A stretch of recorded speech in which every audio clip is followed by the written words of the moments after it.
तो याद रखना, हनुमान जी कौन है?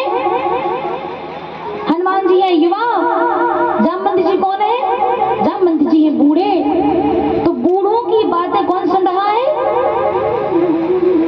जवान व्यक्ति सुन रहा है। जितने यहाँ बच्चे बैठे हैं, जितने यहाँ युवा पीढ़ी बैठी है, ये आप लोगों की काम की बात है। श्री तुलसीदास जी महाराज इस सुंदर कांड के माध्यम से दुनिया के युवाओं को, दुनिया के बच्चों को सीख दे रहे हैं। कौन सी सीख? जब जब समाज में, जिस जिसके घर में, जिस जिसके परिवार में छोटे लोग अपने बड़ों की बातों को सुनते हैं, बड़ों की बातों को मानकर उनके हिसाब से चलते हैं, उस घर में कभी अग्निकांड नहीं हो सकता, उस घर में कभी फांसी कांड नहीं हो सकता, उस घर में कभी जहर कांड नहीं हो सकता। उसके घर में हमेशा सुंदर कांड होते हैं, इसलिए लिखा सुंदर कांड। पर आज का आदमी किसी की सुनने वाला नहीं है, किसी की नहीं मानता। आज के बच्चे अपने बड़ों का सम्मान नहीं करते, बुजुर्गों को समझते तुम क्या जानते हो, सुनो, जितना तुम सीख लो उतना हम छोड़ चुके, हमको मत सिखाओ। याद रखना, जो अपनी बुजुर्गों का, अपने घर के बड़ों का, अपने बड़े लोगों का आदर करता है, सम्मान करता है, उसकी बातों को सुनता है और उसके हिसाब से चलता है, वो जीवन में कभी घाटा नहीं कर सकता। चार जनों मिल कीजिए काज, हानि लाभ आवे नहीं लाज। इसीलिए थोड़ा विचार कर इस चीज पर, क्योंकि जो व्यक्ति बिना किसी विचार के काम करता है उसको पछताना पड़ता है। बिना विचारे जो करे सो पाछे पछताए, काम बिगाड़े आपनो जग में हो दशाए। इसीलिए अपने बुजुर्गों से, अपने बड़ों से भी हमको आपस में सलाह लेके कोई काम करना चाहिए। हमारे बड़ों का हमको आदर सम्मान करना चाहिए, क्योंकि प्यारे भक्तों, अभी हम बुजुर्गों की महिमा को नहीं जानते। आजकल के बच्चे क्या कहते हैं, बूढ़े क्या जाने, हमको कैसे कहेंगे? इतने इनको जो हम सिखा रहे हैं, जो हमको, इससे ज्यादा तो हम पहले छोड़ चुके हैं। और जितने युवा बैठे हैं, जिनके घर में बूढ़े हैं, बुजुर्ग हैं, बड़े हैं, वो बात बड़े कान खोल कर सुन लेना भैया। अभी हम बूढ़े लोगों की महिमा को नहीं जानते कि अगर बूढ़े अपनी पे आ जाए तो कुछ भी कर सकते। एक बार की बात है, कुछ बच्चे यात्रा कर रहे थे रेलगाड़ी से, और उसी डिब्बे में एक बूढ़ा व्यक्ति बैठा था, सीधा साधा भोला भाला। वो बूढ़ा आदमी बैठकर माला लेके जाप कर रहा था, माला जप रहा था। कुछ 10-12 लड़के आ गए। अच्छा, उनका नाम है ये लड़के। क्या नाम है? लड़के। जो हर काम लड़के करे, खाए तो लड़के, पिए तो लड़के, उठे तो लड़के, बैठे तो उठे, हर काम में जो लड़े उसका नाम है लड़का। भैया जितने यहाँ लड़के बैठे हो, समझ लेना हमको लड़का नहीं बनना। क्या बनना है? पुत्र बनना है। अच्छा, पुत्र का मतलब क्या होता है? जो अपने पिता को पूत नामक नरक से ताड़ दे, अपने माता पिता को जो नरक जाने से बचा दे, उसका नाम है पुत्र। और लड़का वो है जो पिता माता की संपत्ति पे लड़े, माता पिता से लड़े, घर के लोगों से लड़े, बड़ों से लड़े, तो हर लोगों से लड़ता रहा, उसका नाम है लड़का। भैया लड़का नहीं बनना, हमको क्या बनना है? पुत्र बनना, बेटा बनना है। तो 4 से 10 लड़के आए, उसी ट्रेन के डिब्बे में आकर बैठ गए। अब बैठे बैठे सोचा करें तो करें क्या?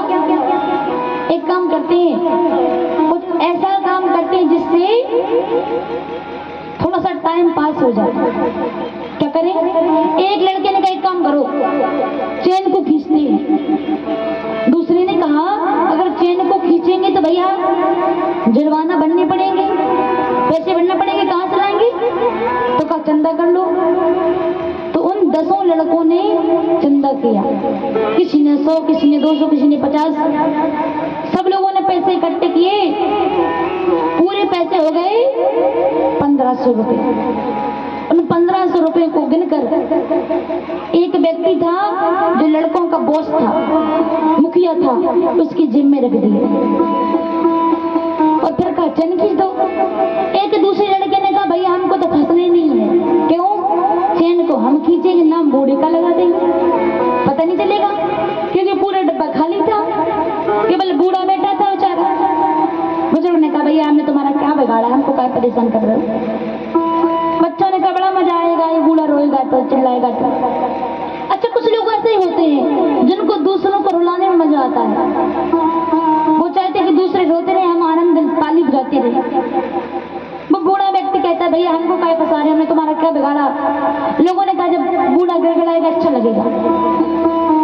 बुजुर्ग ने बेचारी खूब हाथ पांव जोड़े, बच्चे नहीं माने, चैन को खींच दी। और जैसे चैन खींची उसी समय गाड़ी रुक गई।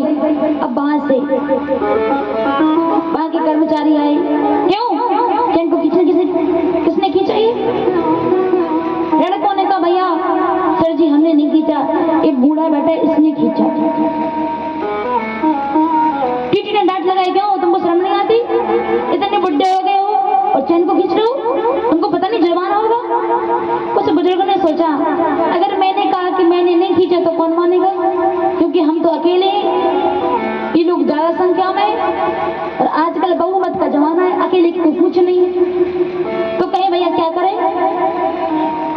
अब बुजुर्ग तो बुजुर्ग होता है, बूढ़ा आदमी तो बूढ़ा होता है। उस बूढ़े ने कहा सर जी चैन तो हमने खींची। क्यों तुमको शर्म नहीं आती खींचने में? क्या बताएं सर जी, ये लड़के हमको मार रहे थे, इन लोगों ने हमको बहुत मारा और जितने हमारे पैसे थे पूरे पैसे भी छीन लिए। आपको विश्वास ना हो तो हमारे पास 1500 रुपए थे और 1500 के 1500 रुपए इस व्यक्ति की ऊपर वाली जिम में है, देख लो। अब उसने जाकर पैसों को गिना, टीटी ने देखा तो पैसे तो उस बुजुर्ग ने गिनती देख ही दिया था और पैसे जिम में 1500 ही पाए। टीटी ने कहा लगता है बेचारी बूढ़े के साथ गलत हुआ है, बच्चों को फटका लगा। क्यों बूढ़े को परेशान करते हो, अभी बताता हूँ। पूरे बच्चों को लेके ट्रेन के नीचे उतर गए।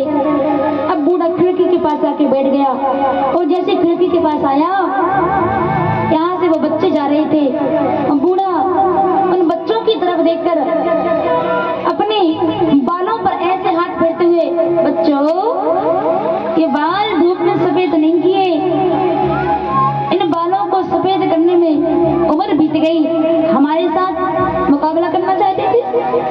तो कहने का मतलब युवा समझते हैं कि बूढ़े पागल हैं, कुछ जानते नहीं है। पर भाई साहब बुजुर्गों के पास जो अपनी उम्र का अनुभव है उसके आगे हमारा अनुभव फैल हो जाता है। इसीलिए हमको अपने बुजुर्गों का, अपने बड़ों का सम्मान करना चाहिए।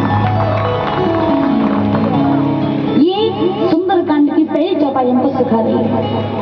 और वैसे तो हनुमान जी का पूरा चरित्र ही हमको ज्ञान देता है। शुरू से हनुमान जी ने जो लीला की है, जो क्रियाएं की है, वो सारी कथा हमको सीख देती है। जरा सी चर्चा और हनुमान जी की कर लेते, उसके बाद पुनः भागवत जी के प्रसंग पर आएंगे। अच्छा हनुमान जी पता है भगवान के कितने बड़े भक्त हैं, कथा सभी को पता है, लेकिन मंगलवार का दिन है इसलिए थोड़ी चर्चा कर लेते हैं। बोलिए हनुमान जी महाराज की। तो जब हमारे प्रभु श्री राम जी पिता के वचनों को सिरोधार करके वन में पहुंचे, पंचवटी में माता जानकी जी का हरण किया गया, राम जी खोज में गए, हनुमान जी से मिलना हुआ। हनुमान जी महाराज सुग्रीव की आज्ञा को पाकर पहुंच जाते हैं कहाँ? समुद्र के किनारे। और जैसे समुद्र के किनारे बैठे जानकी मैया की खोज में गए, अब यहाँ पर उस समुद्र के किनारे बैठे बैठे लोग विचार कर रहे हैं कि समुद्र को पार करे तो करे कौन। और जैसे ही समुद्र को पार करने की बात कही, किसी ने कहा मैं 10 योजन जा सकता हूँ, किसी ने कहा 20 योजन जा सकते हैं, किसी ने कहा 50 योजन चले जाएंगे। ये युवा खड़ा हो गया, उस युवा ने कहा मैं जाऊंगा, मैं समुद्र को पार करूंगा। तालियां बजाने लगे लोग, तालियां बजने लगी, अंगद जी की जय हो, अंगद जी की जय हो। अंगद जी ने कहा रुको तो सही, रुको तो, ठहरो तो। अंगद जी कहते हैं अंगद कहूँ जाऊं मैं पारा, मैं पार तो जा सकता हूँ लेकिन जिए संशय कछु खेती भारा, चला तो जाऊंगा लेकिन लौट के आने में संदेह है। लोगों ने कहा तो ऐसे जाने से क्या मतलब कि आप जाओगे तो लेकिन लौट के नहीं आओगे, तो जाने का कोई मतलब नहीं है। अब कहा हनुमान जी से कहा जाए, तुरंत सब लोग हनुमान जी का ध्यान करते हैं। हनुमान जी भगवान का नाम जप रहे थे, क्योंकि हनुमान जी का तो केवल एक ही काम है, जब भी उनको समय मिलता है वो राम जी के नाम को जपते रहते हैं। तो यहाँ पर श्री हनुमान जी महाराज बैठकर राम जी का नाम जपने लगे, समाधि में लगे गए। यहाँ जामवंत जी ने सोचा कि हनुमान जी को जगाए कैसे, हनुमान जी कैसे उठेंगे। तो कहे एक काम करो, हनुमान जी की तारीफ करो, तारीफ से उठ जाएंगे। कहे रीच पति सुन हनुमाना, काच प्रसाद रहे हो बलवाना। हनुमान चुपचाप क्यों बैठे हो, उठो। हनुमान जी नहीं उठे। जामवंत जी ने सोचा कि ऐसा करो, नाम से नहीं उठे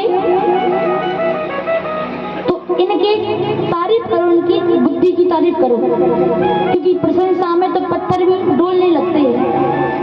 आज का आदमी तारीफ का भूखा है, चाहता कि हमारी तारीफ हो जाए, बस हमारा नाम बड़ाई हो जाए और कुछ नहीं चाहिए।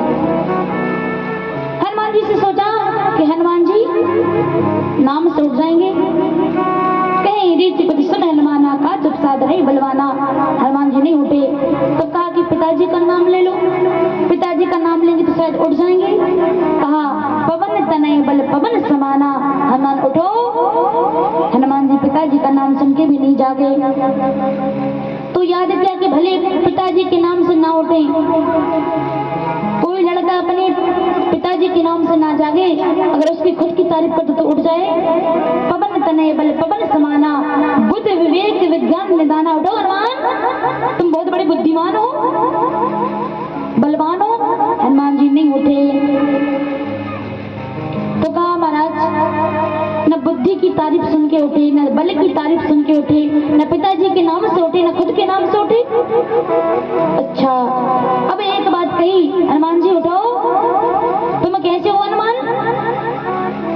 कवन सुकाजे कठिनी जगे माही, कवन सुकाजे कठिन जग माही, कवन सुकाजे कठिनी जगे माही, कवन सुकाजे कठिन जग माही, कवन सुकाजे कठिन जग माही, कवन सुकाजे कठिन जग माही, कवन सुकाजे कठिन जग माही, कवन सुकाजे कठिन जग माही।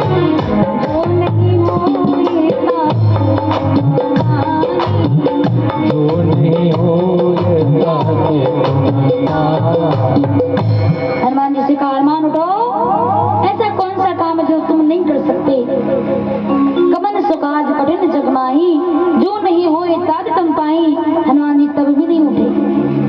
अब जामवंत जी ने सोचा, ना पिताजी के नाम से उठे, ना खुद के नाम से उठे, ना तारीफ से उठे, कैसे उठेंगे। जामवंत जी ने सोचा, ना तो ये खुद की प्रशंसा से उठने वाले, ना सम्मान की भूख से उठने वाले। अगर हनुमान जी को उठाना है तो हनुमान जी तो केवल राम जी के लिए उठेंगे। तब कहा, दाम काज लग तब अवतारा। हे हनुमान, क्या कर रहे हो। तुम्हारा अवतार राम जी के काम के लिए हुआ है। और जैसे ही ये बात कही, राम काज लग तब अवतारा, सुनते हूँ भऊ पर्वत आकारा।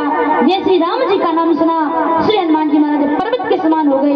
मुझे करना क्या है बताओ। आप कहो तो पूरी लंका को समुद्र में फेंक दूं, रावण को मार दूं, मुझे करना क्या है।